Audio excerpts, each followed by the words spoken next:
राजनीति कोई बुरी चीज है, इसलिए कोरोना के कालखंड में देश के 2 करोड़ लोगों के हाथों से रोजगार छिना। हम कटना कैफ को फॉलो करते हैं, लेकिन इस देश की नारी शक्ति रानी लक्ष्मीबाई को, जीजाबाई को, मीराबाई को फॉलो नहीं करती है। राम मंदिर के साथ पूरे भारत की संस्कृति गौरवान्वित होगी, इस बात को याद रखें। घरों में अगर रिश्तेदार आते हैं तो मम्मी कहती है कि बेटा इंग्लिश की पोएम सुनाओ।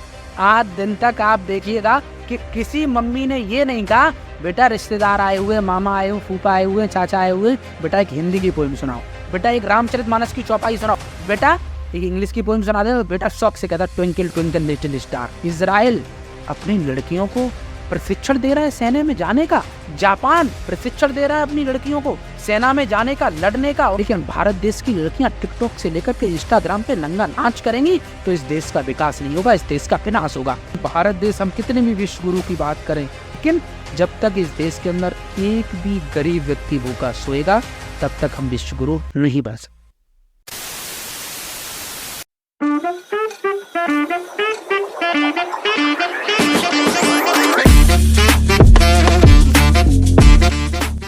नमस्कार, जय हनुमान। स्वागत है आप सभी का एक बार फिर से मिस्टिकल टॉक्स में। और आज के इस एपिसोड में हमारे साथ मौजूद है उत्तराखंड से विनय देव यादव जी, जो कि यूथ पार्लियामेंट को रिप्रेजेंट कर चुके हैं। तो विनय भाई, सबसे पहले तो आपका बहुत बहुत स्वागत है। आपका और आपके तमाम दर्शकों का, और आपने जो एक मुहिम शुरू की है उसके लिए भी आपको बहुत बहुत शुभकामनाएं। तो पहले तो मिस्टिकल टॉक्स का मीनिंग मैं सभी को बता दूं। मिस्टिकल टॉक्स का मतलब होने वाला है रहस्यमयी बातें। मिस्टिकल का मतलब होता है रहस्यमयी। तो यहाँ पर आज विनय भाई और हम करने वाले हैं रहस्यमयी बातें। तो विनय भाई, सबसे पहले तो मैं आपसे ये जानना चाहूँगा, जो आपकी जर्नी है यूथ पार्लियामेंट की, उसके बारे में थोड़ा सा बताओ कि कैसे आपने रिप्रेजेंट करा उसको। देखिए आदित्य भाई, क्या होता है कि एक काफ़ी कठिन प्रक्रिया होती है, तो जिसके तहत कई स्टेट से बच्चे आते हैं, हर एक जिले से युवा आते हैं, और उनमें जो बेहतरीन होते हैं, जो अच्छे स्पीकर्स होते हैं, उनको चुना जाता है। तो मुझे जब मैं पहली बार लॉकडाउन में जब मैं गया था 12 जनवरी को, और स्वामी विवेकानंद जयंती थी उस दिन, और उस दिन सदन में लोकतंत्र के मंदिर में पहली बार ऐसा हुआ था कि देश के युवाओं को, सिलेक्टेड युवाओं को, लगभग 70 युवाओं को पूरे भारतवर्ष से उसमें इनवाइट किया गया था, और उनको वहाँ बोलने के लिए, जिसमें प्रधानमंत्री, लोकसभा स्पीकर से लेकर के तमाम राज्यसभा, लोकसभा के जो मेंबर ऑफ पार्लियामेंट थे, वो सब लोग थे। तो उनके बीच में जो लोकतंत्र का मंदिर है, जो डेमोक्रेसी, जहाँ पर हमारा संविधान तैयार हुआ, जहाँ पर बाबा साहब अम्बेडकर से लेकर के, राजेंद्र प्रसाद से लेकर के, अटल बिहारी वाजपेयी से लेकर के, और नरेंद्र मोदी जी, तमाम ऐतिहासिक राजनेता जिन्होंने उस सदन से, वहाँ से अपनी बातों को रखा, अपनी नीतियों को, तो उसको लेकर के हमारे अंदर भी बहुत एक्साइटमेंट था कि हम उसमें पहली बार जा रहे थे। और फिर उसके बाद लगातार कई बार मुझे वहाँ पर जाने का और बोलने का अवसर प्राप्त हुआ। तो एक चुनौतीपूर्ण भी था, और उसके साथ साथ बहुत गौरवशाली वो क्षण भी थी, और उसको लेकर के हमने तैयारी भी की थी, मेहनत भी की थी, क्योंकि उसकी एक पूरी प्रक्रिया होती है, एक जर्नी होती है जिसको पार करना पड़ता है। वो क्षण कैसा था जब आपने वहाँ पर जाके भाषण दिया? कई बार मुझे कई लोगों ने ये बात पूछी, मैंने कहा कि ये एक सपने के समान होता है। जब आपको बहुत कम उम्र में, जब आपको पार्लियामेंट में बोलने को, पार्लियामेंट को एड्रेस करने का अवसर प्राप्त हो, और दुनिया की आध्यात्मिक राजधानी है हरिद्वार, उत्तराखंड का नेतृत्व करने का अवसर प्राप्त हुआ था, तो बहुत अच्छा लग रहा था। एक तो देवभूमि को रिप्रेजेंट कर रहे हैं, और केंद्रीय कक्ष में रिप्रेजेंट कर रहे हैं, जहाँ पर कभी देश के दिग्गज नेताओं ने संबोधन दिया, और उसमें आपके सामने तमाम वो नेता, बहुत बहुत बड़ी देश की लीडरशिप, क्योंकि दुनिया का सबसे बड़ा लोकतंत्र का वो मंदिर है संसद भवन। हमारे 545 मेंबर ऑफ पार्लियामेंट्स जो रिप्रेजेंट करते हैं अपने अपने जिले को, अपने अपने या क्षेत्र की बातों को रखते हैं। तो बहुत गौरवशाली क्षण था जब हम स्वामी विवेकानंद के ऊपर हमें बोलने का, उनकी बातों को, क्योंकि वो स्वामी विवेकानंद युवाओं के आदर्श रहे हैं, तो उन पर बोलने का, और पूरे भारत देश के युवाओं को वहाँ पर रिप्रेजेंट करने का जब मौका मिलता है तो बहुत गौरवशाली क्षण होते हैं। और हम अपने आप को सौभाग्यशाली समझते हैं कि हमें देश के यशस्वी प्रधानमंत्री जी ने ये अवसर दिया कि हम सदन में अपनी बात और अपने देश की युवाओं की बात वहाँ पर रख सकें। अभी आपने स्वामी विवेकानंद जी का जिक्र किया, वो सबसे बड़े यूथ आइकन माने जाते हैं। थोड़ा सा उनके बारे में बताएंगे आप? जो कि हम अगर देखें तो हमने बहुत कम पढ़ा है उनके बारे में स्कूलों में। स्वामी विवेकानंद यूं तो बहुत अल्प आयु में इस दुनिया को अलविदा कह गए, लेकिन जितना समय उन्होंने इस सृष्टि पर दिया, वर्ल्ड रिलीजियस पार्लियामेंट के अंदर उनका उद्बोधन अमेरिका शिकागो की धरती पर पूरी दुनिया के लिए आदर्श बन गया। सिस्टर्स एंड ब्रदर्स के साथ उन्होंने जब संबोधित किया, भाइयों बहनों, पहले तो जिस टाइम पे इस्लाम हमारे यहाँ तेजी के साथ धर्मांतर चला रहा था, हमारे यहाँ जिस तरीके से परिवर्तन हमको किया गया, और उसमें सबसे ज़्यादा जो टारगेट हमारी चीज़ों को किया गया वो सनातन को किया गया, संस्कृति को किया गया। तो जो इस्लामिक इतिहास हमारे यहाँ रहा, जो मुगलों ने आक्रमण किया था, उसमें हमारी संस्कृति, आप देखिएगा, स्वामी विवेकानंद ने आपने बात कही तो मैं आपको अतीत में ले जाता हूँ। ईरान, इराक, तिब्बत, पाकिस्तान से लेकर के गंधार तक भारत का चक्रवर्ती साम्राज्य था। हमारी सीमाएं पूरे वर्ल्ड के जो देश हैं, आज मुल्क हैं, उन देशों को छूती थी। लेकिन जब हम गुलामी की प्रतनता हमने झेले, 200 वर्षों की हम गुलामी के कालखंड में गए, तो वो सारी संस्कृति, वो सारी चीजें हमारी टूट गई।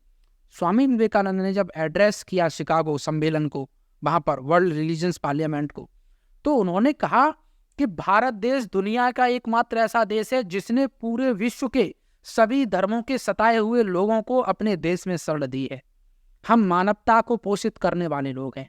भले ही जिन लोगों ने सबसे पहले हमारे ऊपर हिंसा की हथियार उठाया, हमें मारा, लेकिन फिर भी उन लोगों को पूरे वर्ल्ड के मुल्कों में सताया गया, लेकिन फिर भी हमने उन लोगों को अपने भारत देश में शरण दी है।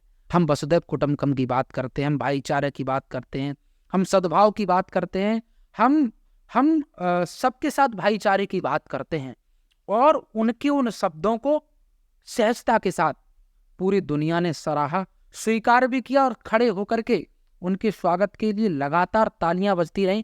पूरा ऑडिटोरियम गुंजमान हो गया। और स्वामी विवेकानंद जब शिकागो के लिए जा रहे थे, जब वो समुद्री मार्ग से यात्रा कर रहे थे, तो उनके पास बहुत ज्यादा पैसा नहीं था, बहुत ज्यादा फंड नहीं था, अभाव, पीड़ाओं और संघर्षों में बढ़े, लेकिन भगवे का सम्मान आज हम इसलिए करते हैं, आज हम भगवे की इसलिए बात करते हैं कि भगवे के ही दम पर पूरे दुनिया में भारत ने विश्व गुरु की छवि स्थापित की है। हम विश्व गुरु कभी भी, और स्वामी विवेकानंद ने भी इस बात को कहा कि तलवार की धार पर हम कभी भी शांति स्थापित नहीं कर सकते। शांति स्थापित की जा सकती है तो प्रेम के दम पर। और वही कारण है कि हमने पूरी दुनिया को अगर जीता है तो हथियारों के दम पे नहीं जीता, हमने पूरी दुनिया को प्रेम के बल पर जीता है। और पूरी दुनिया को अगर शांति चाहिए तो यही एक मार्ग है भारत के पास कि हम सब एकजुट होकर के एक मार्ग पर आ जाएं। खून खराबे में कुछ नहीं है। शांति की बात करेंगे, भाईचारे की बात करेंगे, तो पूरी दुनिया के लिए शांति का मार्ग प्रशस्त हो सकता है। तो यहाँ से आगे बढ़ते हुए थोड़ा सा मैं आपके जीवन के उद्देश्य को जानना चाहता हूँ।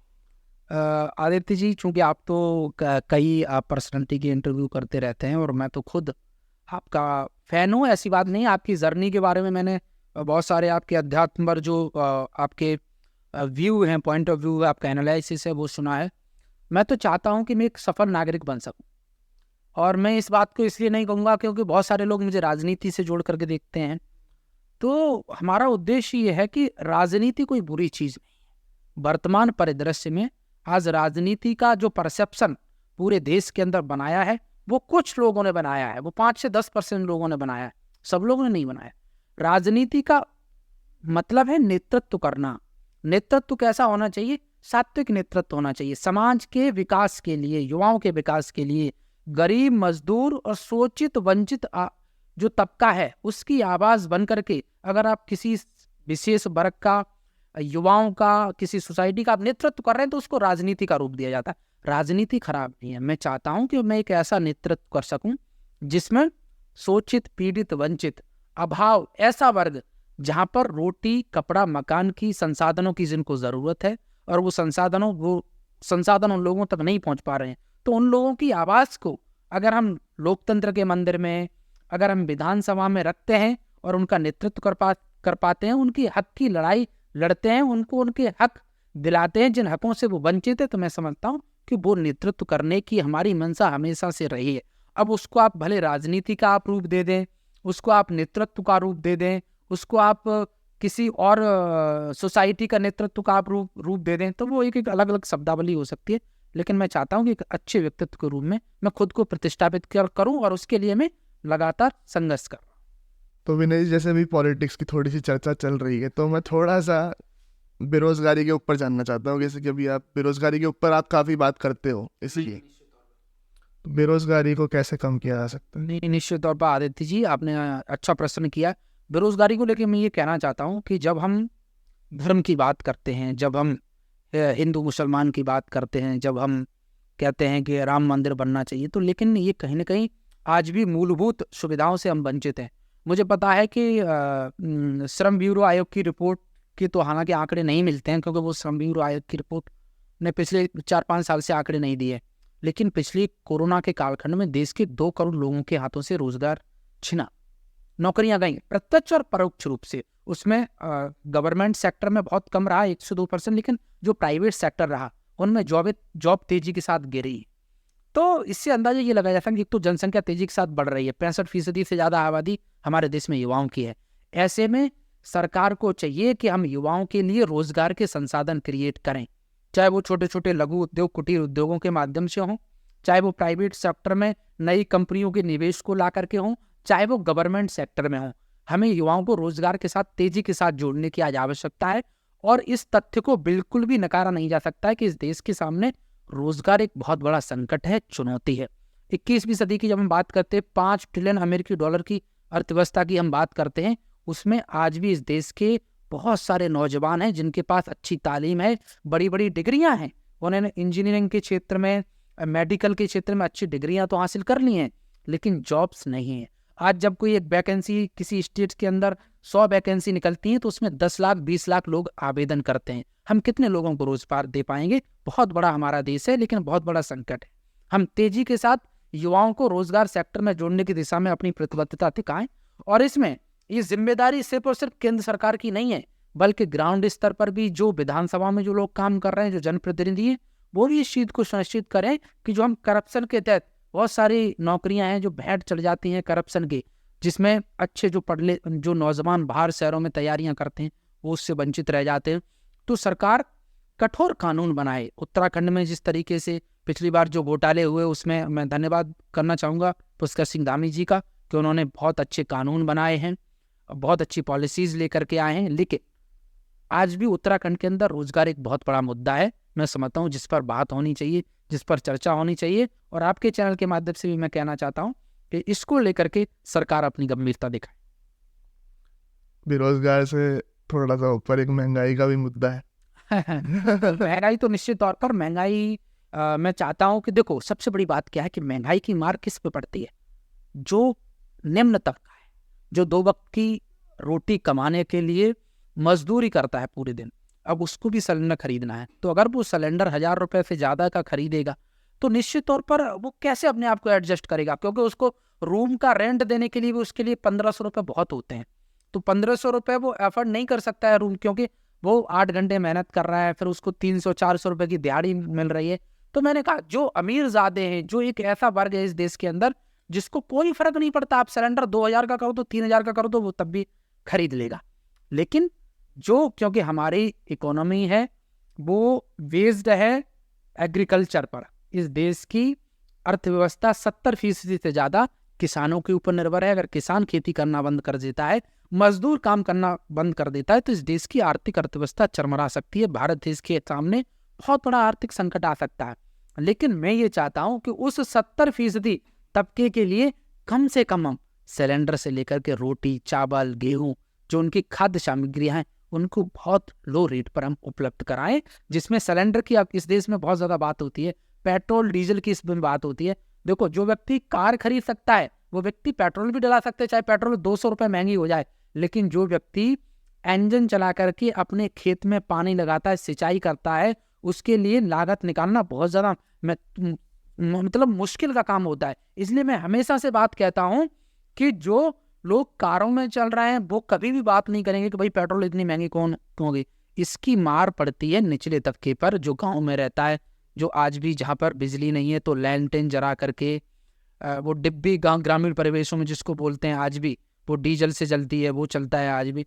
तो जो निचला तबका है वो कहीं ना कहीं महंगाई की चपेट में आता है। मैं चाहता हूं कि सरकार इसको संज्ञान में ले कि जो निचला तबका है वहां पर महंगाई की मार न पड़े, और कम से कम पेट्रोल, डीजल और खाद्य सामग्री और रसोई सिलेंडर, ये 4-5 चीजें ऐसी हैं जो निम्न तबके को बहुत कम मूल्यों पर उपलब्ध हो, और इसके लिए सरकार को चाहे अपने आर्थिक वित्तीय जो उनका बजट होता है उसमें सुधार करना पड़े, आप करिएगा।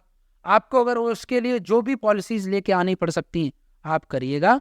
लेकिन मैं एक बात हमेशा से कहता हूं कि जब भी हम भारत देश, हम कितने भी विश्व गुरु की बात करें, हम कितनी भी 5 ट्रिलियन अमेरिकी डॉलर अर्थव्यवस्था की बात करें, लेकिन जब तक इस देश के अंदर एक भी गरीब व्यक्ति भूखा सोएगा तब तक हम विश्व गुरु नहीं बन सकते। मेरे रोंगटे खड़े हो रहे हैं धीरे धीरे ना।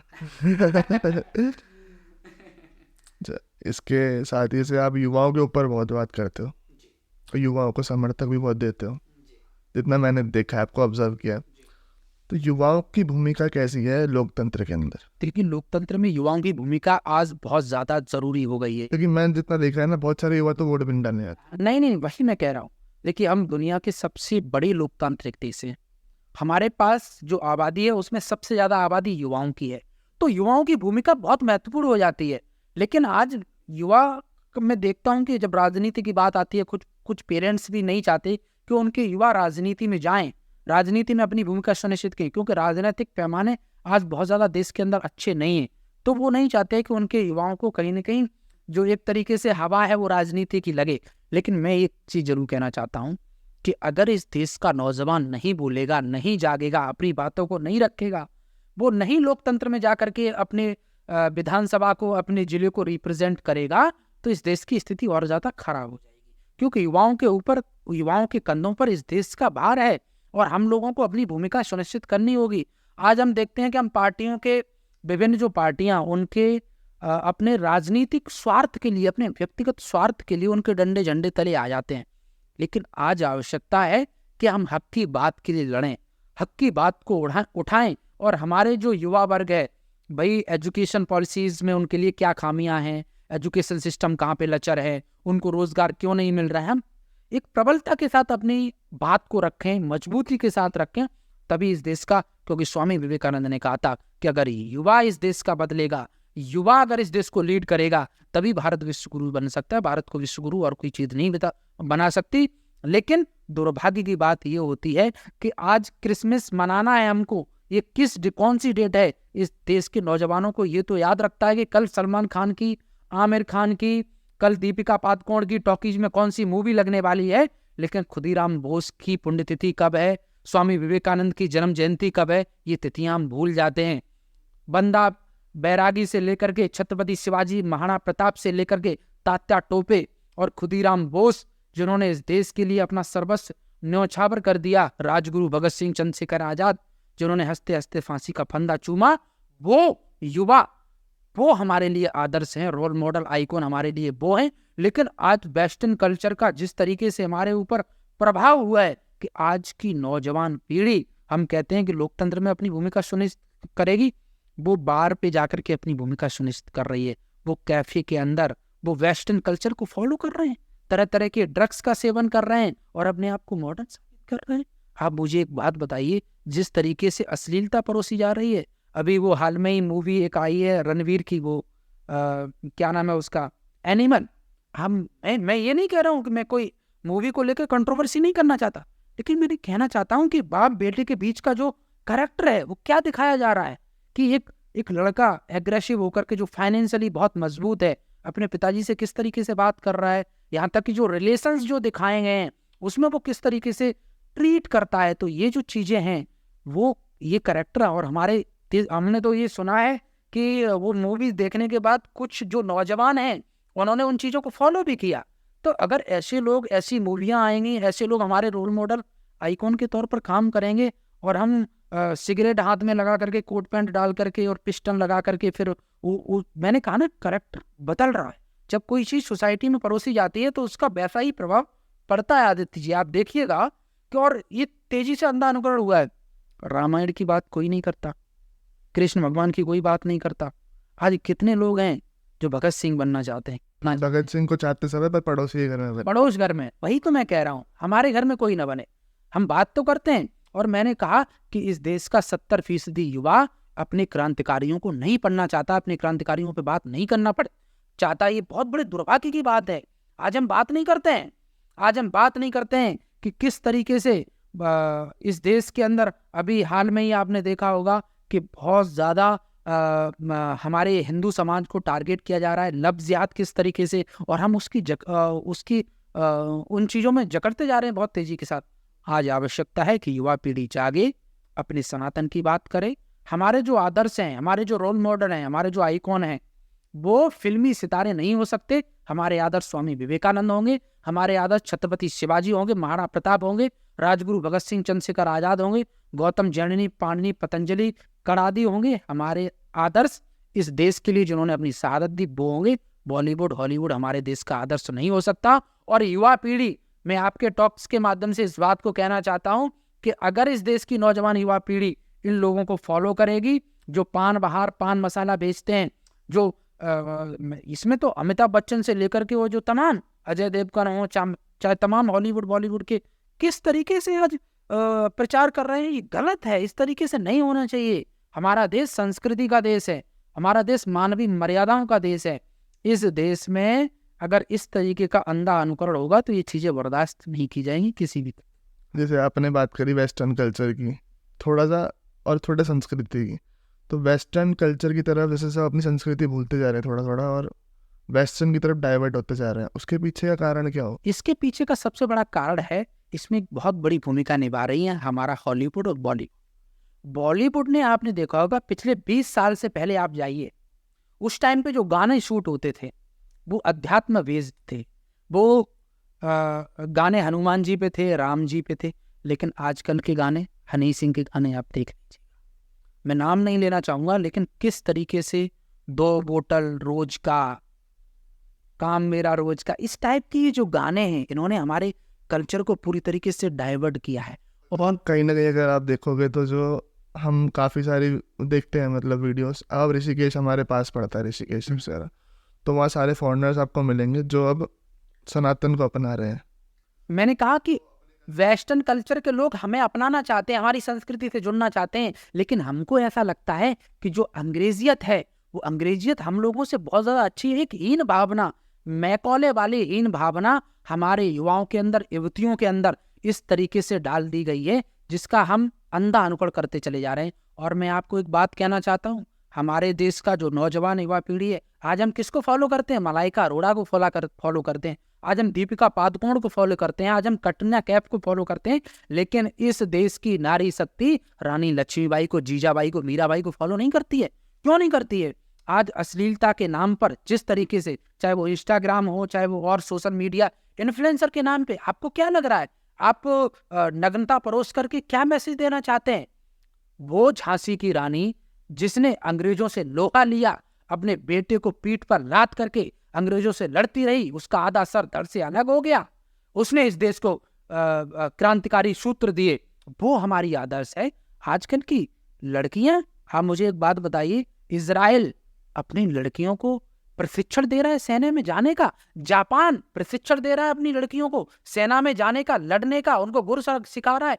चाइना की लड़कियां आज कुंफो से लेकर के, टाइकांडो से लेकर के सीख रही हैं। लेकिन भारत देश की लड़कियां टिकटॉक से लेकर के इंस्टाग्राम पे नंगा नाच करेंगी तो इस देश का विकास नहीं होगा, इस देश का विनाश होगा। इस बात को याद रख लेना आप। और हम उस विनाश की तरफ तेजी से जा रहे हैं।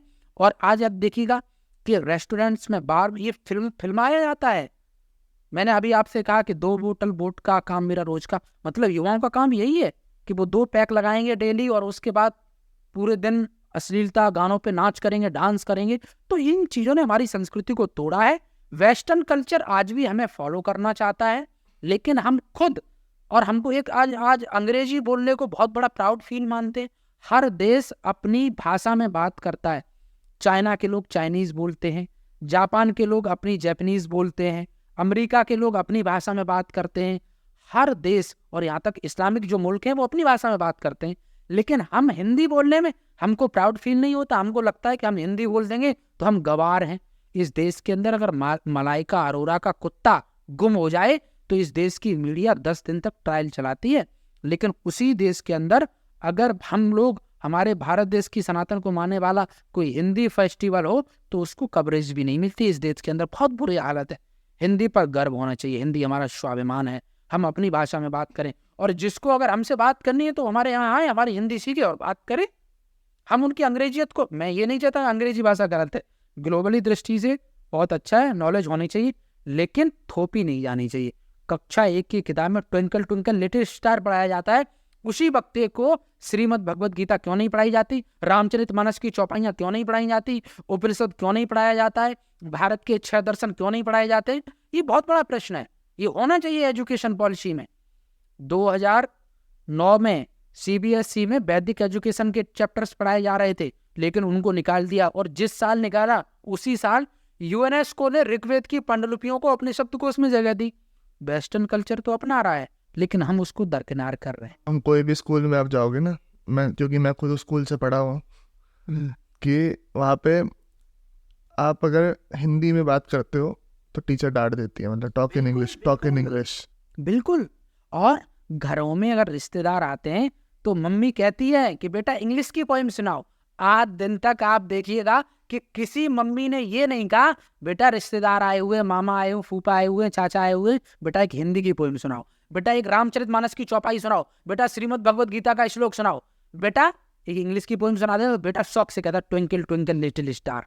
तो ये जो चीजें थोप दी गई हैं, ये जो मेटलिस्टिक हम देखते हैं कि ये जो मैकॉले की जो एजुकेशन सिस्टम है जो थोपा गया है, अंग्रेजियत हमारे ऊपर थोपी गई है, इसने इस देश का भविष्य पूरा खराब कर दिया, चौपट कर दिया गया है।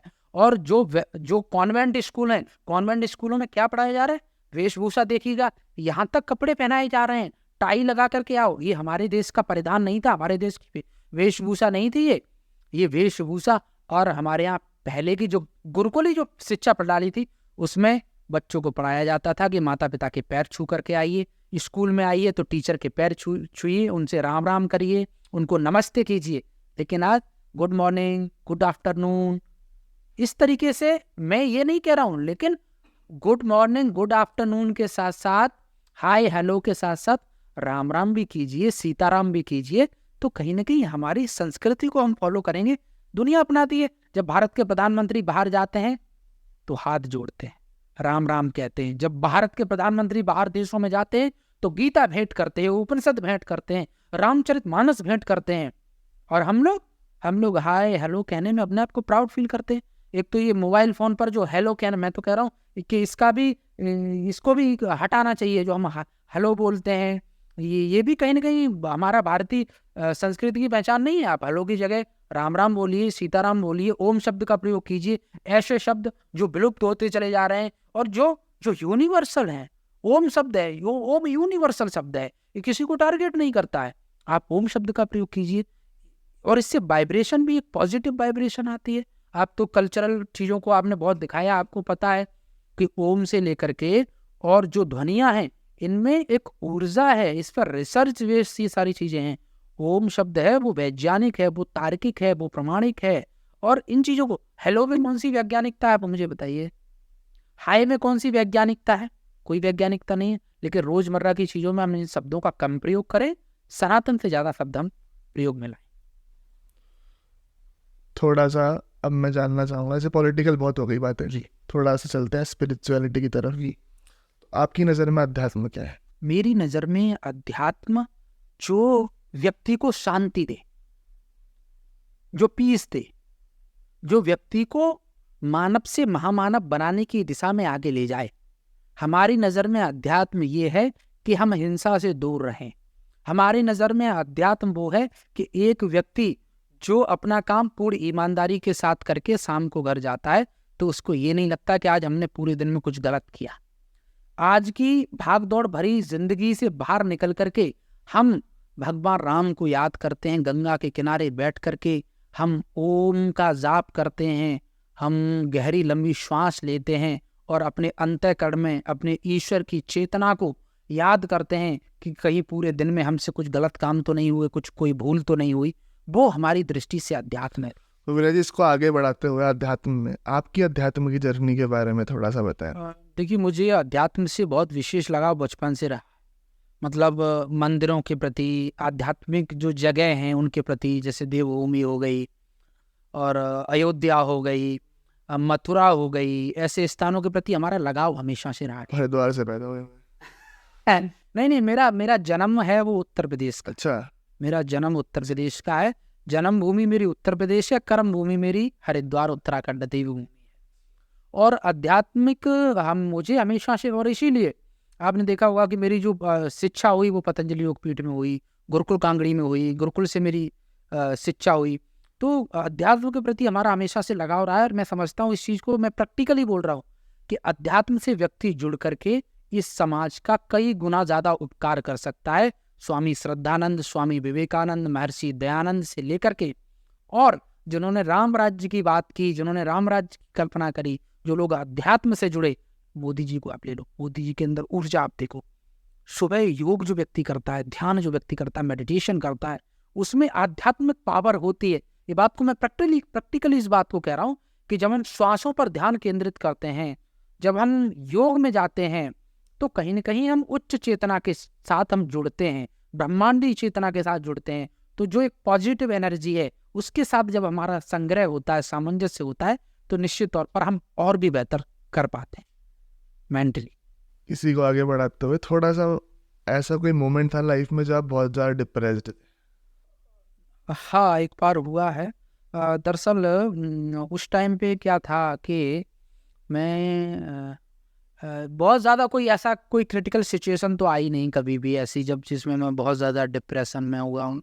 हाँ, लेकिन एक बार क्या हुआ था कि मैं परेशान था, कुछ चीज़ें ऐसी थी अपने करियर को ही लेकर के, जिसमें मुझे समझ में नहीं आ रहा था कि क्या करना चाहिए। और बहुत ज़्यादा आहत भी था मैं, क्योंकि मुझे बहुत ज़्यादा अपॉर्चुनिटी नहीं मिल रही थी, बहुत ज़्यादा मंच नहीं मिल रहे थे। एक समय ऐसा था, बोलने में तो मैं बहुत ज़्यादा अच्छा था, बेहतरीन करता था, बोलता भी था, लेकिन होता है ना कभी कभी आप बहुत अच्छा, जैसे आप एक अच्छा स्पोर्ट्समैन है, क्रिकेट अच्छी खेलता है, लेकिन उसको मौके नहीं मिल रहे हैं। सब आप मोहम्मद शमी को देख लीजिए, वो डिप्रेशन में चले गए थे। एक समय ऐसा हुआ कि वो उनको ऐसा लगा कि अब तो कैरियर ख़त्म हो गया। बहुत सारे ऐसे क्रिकेटर भी रहे हैं, एज ए बहुत सारे ऐसे पॉलिटिशियन भी रहे हैं, एज ए कुछ एक्टर भी ऐसे रहे हैं। तो यही होता है, एक समय ऐसा आया, लॉकडाउन का ये टाइम था, लॉकडाउन में कहीं जा नहीं सकते थे, और मैं उत्तराखंड में ही था, मुझे पता है, लेकिन मैं बहुत ज़्यादा परेशान था, क्योंकि मुझे ऐसा लग रहा था कि कोविड के बाद बहुत सारी चीज़ें अस्त व्यस्त होंगी, चुनौतियाँ बढ़ जाएंगी, मंच नहीं मिल रहे हैं, तो कहीं ना कहीं प्रतिभा को निखारने के लिए भी वो संभावनाएं नहीं रहेंगी। तो उस टाइम पे मैं करीब एक महीने के लिए बहुत ज़्यादा डिप्रेशन में था, बहुत ज़्यादा स्ट्रेस में था, बहुत ज़्यादा मेरे ऊपर तनाव था। लेकिन धीरे धीरे मैं उससे बाहर निकला। बाहर निकलने के लिए मैंने कहा जब भी आप स्ट्रेस में हो, जब भी आप तनाव में हो, तो खुद को पॉजिटिव रखिए और भविष्य की संभावनाओं के बारे में सोचिए, और जिसमें आप बेहतर हो उसको आप पॉलिश करिए, और भरोसा रखिए कि आपके अंदर जो टैलेंट है आप उसको पॉलिश करिए। वो टैलेंट आपको आज नहीं तो कल आगे बढ़ाएगा। तो आप उस स्ट्रेस से, उस डिप्रेशन से आप जरूर बाहर निकलेंगे, बशर्ते आपको पॉजिटिव, सकारात्मक रहना पड़ेगा, क्योंकि डिप्रेशन, चुनौतियां हमेशा लंबे समय तक नहीं रहती है। अंधेरा है, उसका एक समय सीमा है, 10-12 घंटे। सुबह सूरज उगना है, यही होता है, ये जीवन का चक्र है। और ये चीज जीवन में जब तक ये चीजें नहीं होंगी तब तक आप आगे नहीं बढ़ पाएंगे। अंधेरा से ही आप उजाले की अनुभूति कर सकते हैं। तो अभाव जो होता है इंसान को बहुत कुछ सिखाता है। जिंदगी में अभाव नहीं होगा, संघर्ष नहीं होगा, तो आप आगे नहीं बढ़ पाएंगे। संघर्ष जिंदगी में बहुत जरूरी है, लेकिन संघर्ष से हारना नहीं है, संघर्ष से सीख लेकर के आगे बढ़ जाना है, तो आप जिंदगी में सफल हो जाए। जैसे कोई व्यक्ति डिप्रेस्ड अगर है तो उसको अध्यात्म कितना सहायता करता है उसको? तनाव वाले व्यक्ति को अध्यात्म ही निकाल सकता है, बशर्ते उसको अध्यात्म को ऑब्जर्व करना पड़ेगा, अध्यात्म में घुसना पड़ेगा। जब कोई व्यक्ति तनाव में है, महर्षि पतंजलि ने अष्टांग योग, यम, नियम, आसन, प्राणायाम, प्रत्याहार, धारणा, ध्यान, समाधि की बात कही है। और उन्होंने कहा अगर हम यम नियम का पालन करते, धारणा, ध्यान, समाधि बहुत बाद का विषय है, लेकिन इसमें जो अष्टांग योग है ना, उसमें हम जब हम योग करते हैं, योग जैसे हम एक श्वासों पे ध्यान केंद्रित करते हैं, तो जो लंबी गहरी जब हम श्वास लेते हैं, तो जब ऑक्सीजन का रिदम हमारे अंदर बढ़ता है, ऑक्सीजन जब हमारे अंदर तेजी के साथ जाता है, तो उससे क्या होता है, हमारे जो सेल्स होते हैं वो एक्टिव होने लगते हैं। जब ब्रेन को अधिक ऑक्सीजन मिलता है तो हमारा जो तनाव है वो बहुत कम होता है। ये मैं वैज्ञानिक आपको साइंटिफिक बात बता रहा हूँ। और जब हम ध्यान में बैठते हैं, ये ध्यान मुद्रा है। जब हम ध्यान मुद्रा लगाते हैं तो ध्यान मुद्रा में कहीं ना कहीं हम आध्यात्मिक चेतना के साथ जुड़ जाते हैं। तो ध्यान करें, प्राणायाम करें, आध्यात्मिक पुस्तकें पढ़ें, आध्यात्मिक प्रवचन सुने, आध्यात्मिक सॉन्ग सुने। इससे कहीं ना कहीं हम स्ट्रेस को काफ़ी हद तक कम कर सकते हैं। और ये तो साइंटिफिक रिसर्च है। ये रिसर्च आप तो भारतीय लैबों में भी ये रिसर्च हो रही है। योग गुरु बाबा रामदेव जी, आचार्य बालकृष्ण जी डेली हमेशा इस पर बोलते हैं, इन विषयों पर बोलते हैं कि हम योग को अपने जीवन में अपनाएं। अब बताइए, आचार्य बालकृष्ण जी महाराज हैं, 24 घंटे काम करते रहते हैं, बहुत कम आपने देखा होगा। आप बाबा रामदेव, इतनी एनर्जी इन लोगों के अंदर कहाँ से आ रही है? क्योंकि इन्होंने आध्यात्मिक पक्ष को साधा हुआ है। ये व्यक्ति आध्यात्मिक क्षेत्रों से निकले हुए हैं, गुरुकुल से निकले हुए, योग ध्यान धारणा समाधि करते हैं, उसका अनुभव करते हैं। तो ये लोग इतना मेहनत कर पा रहे हैं, इतना आगे जा पा रहे हैं। तो ये चीज़ हमें सिखाती है। और हरिद्वार के लोगों को सीख लेना चाहिए कि योग करने वाला व्यक्ति दुनिया का सबसे बड़ा अंपायर खड़ा कर सकता है। योग करने वाला व्यक्ति दुनिया का सबसे बड़ा बिजनेसमैन बनने के साथ साथ एक बहुत बड़ा गुरु बन सकता है, बिजनेस गुरु बन सकता है, आइकन बन सकता है, एक बहुत बड़ा रिच मैन बन सकता है। आचार्य बालकृष्ण जी हमारे सामने उदाहरण है, ये व्यक्ति जिन्होंने योग के दम पर इतना बड़ा साम्राज्य खड़ा कर दिया। आध्यात्म में पावर है, बशर्ते अध्यात्म को हमें प्रैक्टिकली अनुभव करने की। किसी ने कह दिया कि अध्यात्म में पावर है, नहीं, उसको प्रैक्टिकल जियो, उसको अनुभव करो, तो आपको पता चलेगा कि वाकई में अध्यात्म प्रैक्टिकली इंसान के मेंटली और फिजिकली बॉडी पे काम करता है, इम्पैक्ट करता है। कभी आपने किसी एनर्जी को फील किया है, कोई पैरानॉर्मल? मैं पैरानॉर्मल एनर्जी तो अब भी फील करता हूँ, और मैं झूठ नहीं बोलूँगा। मैं ऐसा मानता हूँ कि सकारात्मक नकारात्मक दोनों ही चीज़ों का आविर्भाव होता है। जब हम पैरानॉर्मल एक्टिविटीज़ की बात करते हैं, यद्यपि वो एग्जिस्ट करती है कि नहीं करती है, ये तो आज भी संशय का विषय है। ईश्वरीय सत्ता एग्जिस्ट करती है नहीं करती है, आज भी इसके प्रत्यक्ष प्रमाण तो नहीं है, लेकिन एक आस्था का विषय है। ऐसे ही आपने देखा होगा कि बहुत सारे जो अघोरी इत्यादि होते हैं, वो जो मंत्रों की जो विद्याएं हैं, वो रात में कोल संसार में, यद्यपि वो चीज़ें कितनी सही हैं झूठ हैं, लेकिन हम उनको सही भी नहीं कह सकते, झूठ भी नहीं कह सकते। मैंने कई बार जब हम रात में अकेले होते हैं, कहीं सुनसान जगह पर होते हैं, या हम अपने कमरे में ही कभी अकेले होते हैं, कोई शमशान घाट होता है, जब वहाँ पे हम अकेले जाते हैं तो हमको लगता है कि कोई एबनॉर्मल एक्टिविटीज़ है। भूत भूत शब्द अस्तित्व में क्यों आया? जो जितने भी शब्द इस एनवायरनमेंट में अस्तित्व में हैं, इसका मतलब ये है कि उनकी एनर्जी इस ब्रह्मांड में एग्जिस्ट करती है, जिस तरीके से गॉड, भगवान एग्जिस्ट करता है।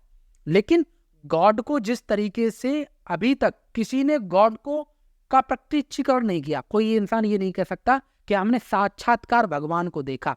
ऐसे ही कोई व्यक्ति ये नहीं कह सकता कि मैंने साक्षात्कार मतलब सीधे तौर पे भूत को देखा या किसी पैरानॉर्मल एक्टिविटीज को देखा, क्योंकि ये जो एनर्जी है ये अदृश्य फॉर्मेट में हमेशा से रहती है। इनका हमने इनका जिक्र, हाँ, इसके लिए दो ही चीज़ें हो सकती हैं। या तो हम उस लेवल पे जाएं, साधना में जाएं, उन चीज़ों में जाएं, तो हमको ये चीज़ें महसूस होंगी। लेकिन सामान्य जो व्यक्ति हैं, उनकी दिनचर्या में इन चीज़ों को हम सिर्फ और सिर्फ भय के रूप में फॉलो कर सकते हैं।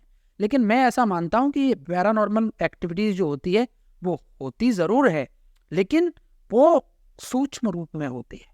लेकिन अगर उसका प्रत्यक्षीकरण करना है तो वो हम लोगों के वश की बात नहीं। मैं समझता हूँ वो साधना का विषय हो सकता है, वो तंत्र विद्या का विषय हो सकता है, तो उस पर मैं नहीं जाऊँगा। लेकिन हाँ, कई बार मुझे डर की अनुभूति ज़रूर हुई है, बहुत बार। बचपन में तो बहुत डरते थे हम लोग, सभी लोग डरते हैं।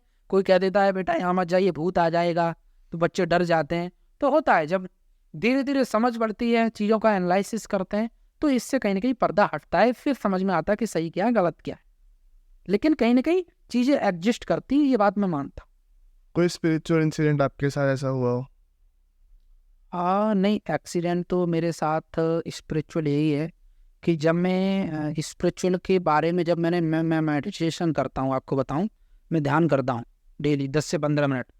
लेकिन मैं एक चीज़ की अनुभूति करता हूँ कि जब से मैंने ध्यान करना शुरू किया है, मेडिटेशन करना शुरू किया हो, तब से वाकई में एक तो मेंटली मैं बहुत स्ट्रांग हुआ हूँ। मेंटली मैं स्ट्रांग हुआ हूँ। मैं, जैसे क्रोध है, क्रोध पे नियंत्रण हो जाता है जल्दी। कोई व्यक्ति अगर आपके साथ आप गलत संबोधित कर रहा है, गलत शब्दों का प्रयोग करना है, तो उसके साथ वैसे ही तरीके से रिएक्ट ना करना, ठीक है, खुद को अपने आप को जब कोई परिस्थिति है उसमें तेजी के साथ उस परिस्थिति के अनुसार ढालना, अपने आप को मजबूत होना, चुनौतियों से लड़ने की अपने अंदर संभावनाएं और अधिक अवसर तलाशना, खुद को तेजी के साथ ग्रोथ की तरफ ले जाना। तो मैंने प्रैक्टिकल अनुभव किया है कि अध्यात्म से हम जुड़ करके तेजी के साथ अपना सर्वांगीण विकास करते हैं, मेंटली और फिजिकली। मैं इस बात को प्रैक्टिकली बोल रहा हूँ, खुद के व्यक्तिगत जीवन पे भी मैंने अनुभव किया है कि हम अगर अध्यात्म की साथ जुड़ते हैं तो हमारा और ज्यादा विकास होता है। तो थोड़ा सा बात करते हैं राम मंदिर के ऊपर जी। तो राम मंदिर का सुन रहे हैं कि 22 जनवरी को सुनने में आ रहा है कि उसका इनॉग्रेशन होने वाला है। उस क्या बदलाव उससे होने वाला है? देखिए, राम मंदिर से इस देश के अंदर बहुत बदलाव होंगे। जो कुछ तथाकथित लोग ये बात कहते थे, चंद्रशेखर रावत ने इस बात कही कि राम मंदिर से क्या रोजगार मिलेगा लोगों को। मैं ये कहता हूं कि राम मंदिर इस देश के लाखों करोड़ों लोगों की आस्था है। राम मंदिर पिछले 500 सालों की गुलामी और जो 1 करोड़ हिंदुओं का कत्लेआम हुआ है, आज जाकर के इस देश के लिए हजारों लड़ाइयां लड़ी गई, किस तरीके से षड्यंत्र के तहत मंदिर को तोड़ करके वहां पर बाबरी मस्जिद स्थापित की गई। आज लाखों करोड़ों लोग, इतिहास साक्षी बनेगा कि जिसका सपना देखा था भारतवासियों ने राम मंदिर का, वो सपना 22 जनवरी को जब उसका भव्य इनॉग्रेशन होगा, भव्यता के साथ, वो पूरी दुनिया के साथ, पूरी दुनिया देखेगी कि हजारों सनातनियों ने, हजारों अध्यात्म को मानने वाले अनुयायियों ने अपने प्राण दे दिए, न्यौछावर कर दिया, उसका सपना साकार हो रहा है। तो राम मंदिर के साथ पूरे भारत की संस्कृति गौरवान्वित होगी, इस बात को याद रखना। हमारे पास क्या है? हमारे पास तो राम मंदिर ही तो हमारी विरासत है, अयोध्या हमारी विरासत है। जब हम कहीं संस्कृति की बात करते हैं तो भगवान राम की बात करते हैं। जो भगवान राम 10 लाख साल पहले, जिनके सिद्धांत को आज पूरी दुनिया मानती है, जो प्रेम का, जो मानवता का पर्याय बने, उन्हीं राम मंदिर को लेकर के, उन्हीं रामलला को लेकर के उनको बाहर टेंट में 500 सालों तक संघर्ष करना पड़ा। हम उनको मंदिर नहीं दे पाए, लेकिन एक गर्व की बात है, स्वाभिमान की बात है। और मैं कहता हूं कि जो लोग ये कहते हैं कि राम मंदिर कौन सा रोजगार देगा, अरे राम मंदिर, रोजगार के लिए राम मंदिर को हम बना रहे हैं। राम मंदिर रोजगार देगा नहीं देगा एक अलग विषय है, लेकिन राम मंदिर भारत के लाखों करोड़ों लोगों की आस्था का विषय है।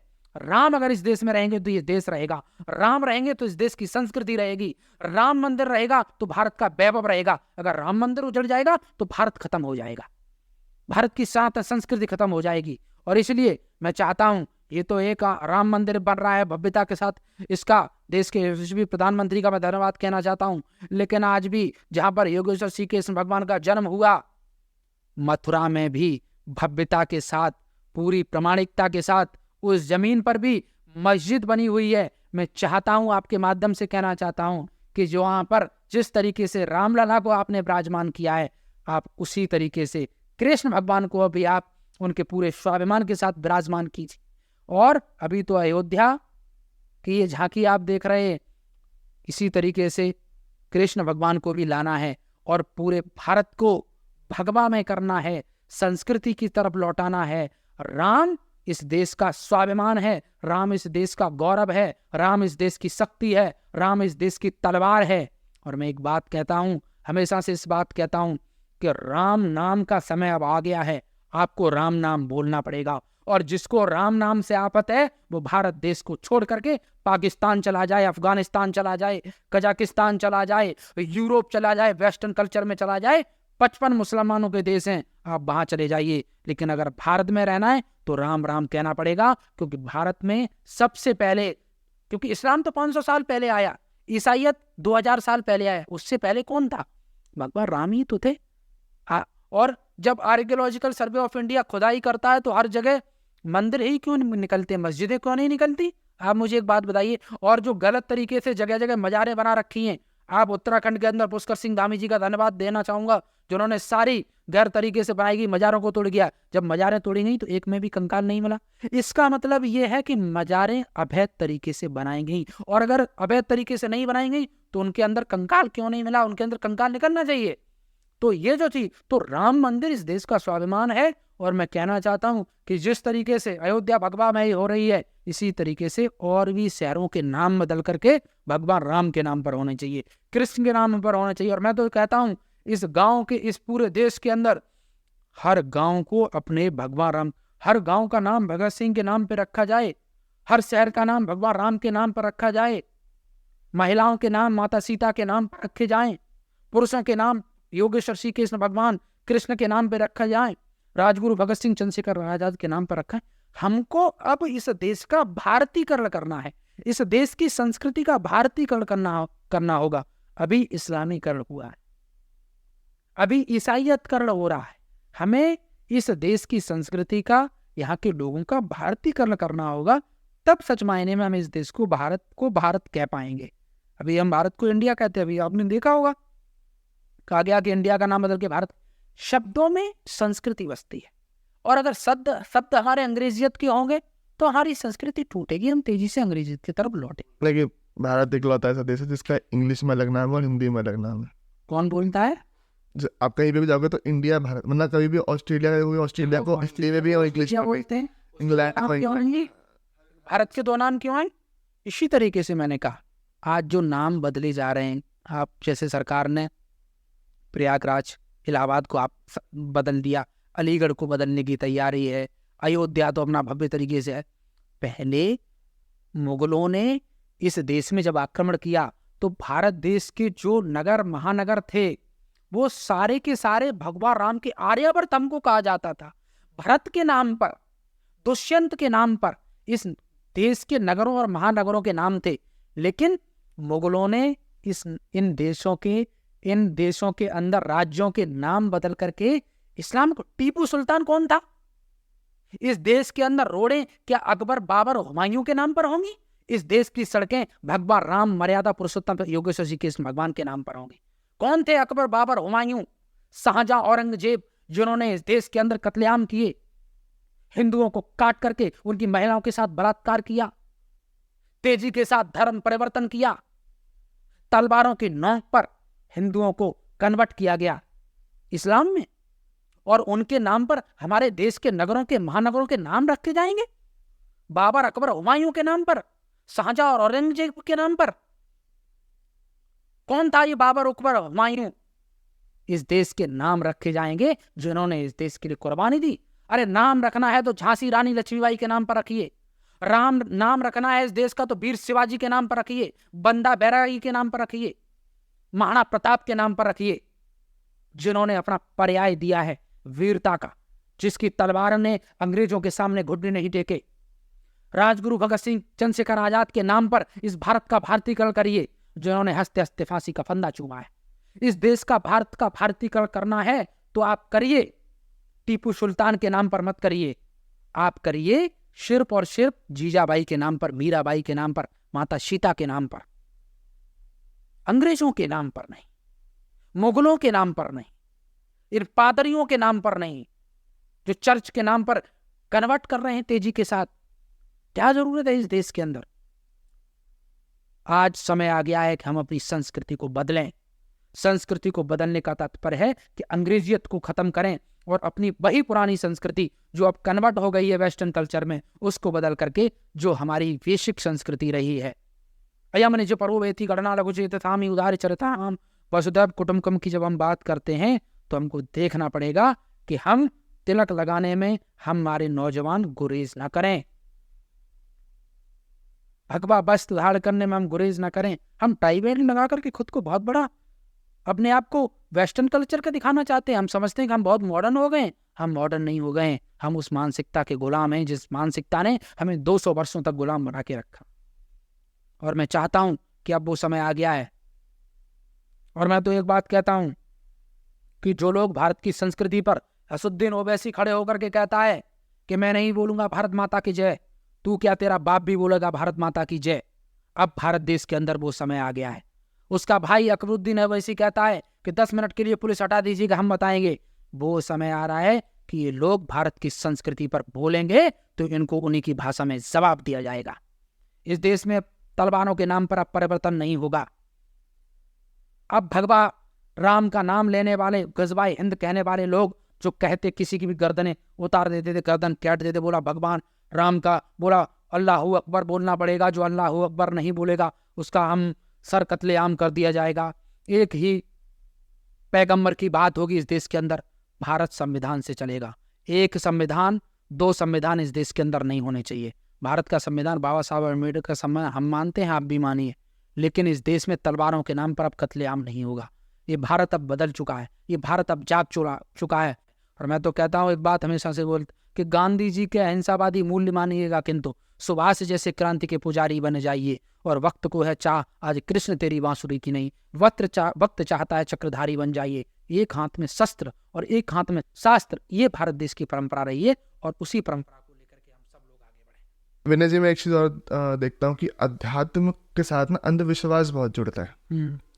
अब अध्यात्म है, मान्यताएं हैं सबकी, पर कई लोग उसका अंधविश्वास बता करके गलत फायदा भी करते हैं। नहीं, निश्चित तौर पर ऐसी बात नहीं है, ऐसा होता है बहुत ज़्यादा। मैंने कहा कि धर्म को जब हम अंधविश्वास के साथ जोड़ते हैं, मैं एक चीज़ बताता हूँ आपको, ये एक इंटरव्यू है नीम करोड़ी बाबा जी का। तो उनसे एक पत्रकार ने पूछा कि बाबा जी, जैसे बाहर से फॉरेनर्स आए, वो आपके सानिध्य में रहे और आपने उन्हें भक्ति के मार्ग पे लाया, उन्होंने अपने बाद में यहाँ से निकल कर उन्होंने अपने जीवन में बहुत कुछ बड़ा किया, पर जो भारतीय लोग आपके पास आते हैं वो बड़े क्यों नहीं बन पाए? तो वो कहते हैं कि मुझसे भारतीय लोग आके सिर्फ कहते हैं कि मुझे धागा दे दो। बहुत महत्वपूर्ण बात उन्होंने कही है। और वो आके, और जो फॉरेनर्स आते हैं वो कहते हैं हमें सिखाओ, हमें योग सिखाओ, हमें साधना सिखाओ। मैंने कहा तो ये बात वो उनका कहने का तात्पर्य यही है कि हम वो आकर के धारण करना चाहते हैं, सीखना चाहते हैं। और हम लोग क्या करते हैं कि हम लोग थोड़ा आडंबर को ज़्यादा पसंद करते हैं। मैंने कहा कि धर्म के हम अनुयायी बने, लेकिन रियलिटी में हम अनुयायी धर्म के बने, धारण करें। जरूरी नहीं है, देखो मैंने कहा कि आज धर्म के नाम पर बहुत सारे लोगों ने दुकानें खोल ली, आडंबर परोसा जा रहा है। आडंबर नहीं होना चाहिए, रियलिटी होनी चाहिए। और जो भी चीज़ें धर्म के नाम पर परोसी जा रही हैं वो कितनी वैज्ञानिक है, वो कितनी प्रामाणिक है, उन पर हमारे जो मंत्र हैं वो वैज्ञानिक है, जो प्रामाणिक है। हमारी जो मंदिरों में आरती होती है वो वैज्ञानिक है, प्रामाणिक है। हमारे यहाँ जो घंटा बजाया जाता है वो प्रामाणिक है, वो वैज्ञानिक है। लेकिन कोई व्यक्ति कोई भस्म लेकर के आता है और वो कहता है कि ये ले भस्म मार दी, तेरे सारे कष्ट दूर हो जाएंगे, तेरी संतान बिगड़ी हुई है, तेरी संतान की नौकरी लग जाएगी, ले मैं ये भस्म मार देता हूँ। ये आडंबर, ये नहीं होना चाहिए। और लोग अट्रैक्ट इसकी तरह ज़्यादा अट्रैक्ट होते हैं। मैं कहता हूँ कि इस मंत्रों में आज भी वैज्ञानिकता है, प्रामाणिकता है। कोई कहता है कि आप साधना कीजिए, साधना से आपको मानसिक सुख मिलेगा, समृद्धि होगी, काम अच्छे होंगे। ठीक है, हमारे यहाँ पूरा एक विधि है सनातन की, हमारे यहाँ एक विधि है पूरी तंत्रों की। तो ये जो सिस्टम है, जो सिस्टमैटिक चीज़ें हैं, सिस्टमैटिक तंत्र है, वो कहीं ना कहीं प्रभावशाली है। लेकिन बहुत ज़्यादा आडंबर के नाम पे कुछ ढोंगी पाखंडी दुकानें खोल के बैठे हैं, मैं उनका समर्थन नहीं करता। हाँ, जो वैज्ञानिक चीज़ें हैं, संस्कृति से रिलेटेड, जो प्रामाणिक है, जो वेदों में लिखा है, जो गीता में लिखा है, जो पुराणों में लिखा है, जो हमारे दर्शनों में निहित है, उनको आप फॉलो करिए, उन पर आप चलिए, तो निश्चित तौर पर धर्म का उदय होगा और मानवता का भी उदय होगा। मतलब कहीं ना कहीं अंधविश्वास की तो जो है ना, ये दुकान बंद होनी चाहिए। अंधविश्वास की दुकान बंद होनी चाहिए। प्रामाणिक वैज्ञानिक चीजें हैं उनकी तरफ, ऐसे अध्यात्म भी बहुत आहत होता है, उसकी वजह से अध्यात्म बहुत ज्यादा निश्चित तौर पर। चलिए विनय जी, बहुत बहुत धन्यवाद आपका, क्योंकि आज आपने अपना इतना कीमती समय निकाल कर हमें समय दिया, और बहुत ही अच्छी चर्चा आपके साथ रही है आज। और मैं आशा करता हूँ कि आपके आगे जो भी आप जिन जिन जगहों पे जाएं, आप ऐसी डंका बजाते रहे अपना। आपका बहुत बहुत आभार, थैंक यू। आप सभी का बहुत बहुत धन्यवाद इस पॉडकास्ट को देखने के लिए। मैं आशा करता हूँ आप लोगों को आज के इस एपिसोड से कुछ ना कुछ सीखने को मिला होगा, और अगर पसंद आए तो जुड़ जाइए चैनल के साथ में। ऐसे ही बहुत सारी पर्सनैलिटीज़ आने वाली हैं आगे एपिसोड्स में, तो जुड़े रहिएगा हमारे चैनल के साथ। चैनल को सब्सक्राइब कर लेना, वीडियो को लाइक कर देना। मिलते हैं अगले एपिसोड में। जय श्री राम।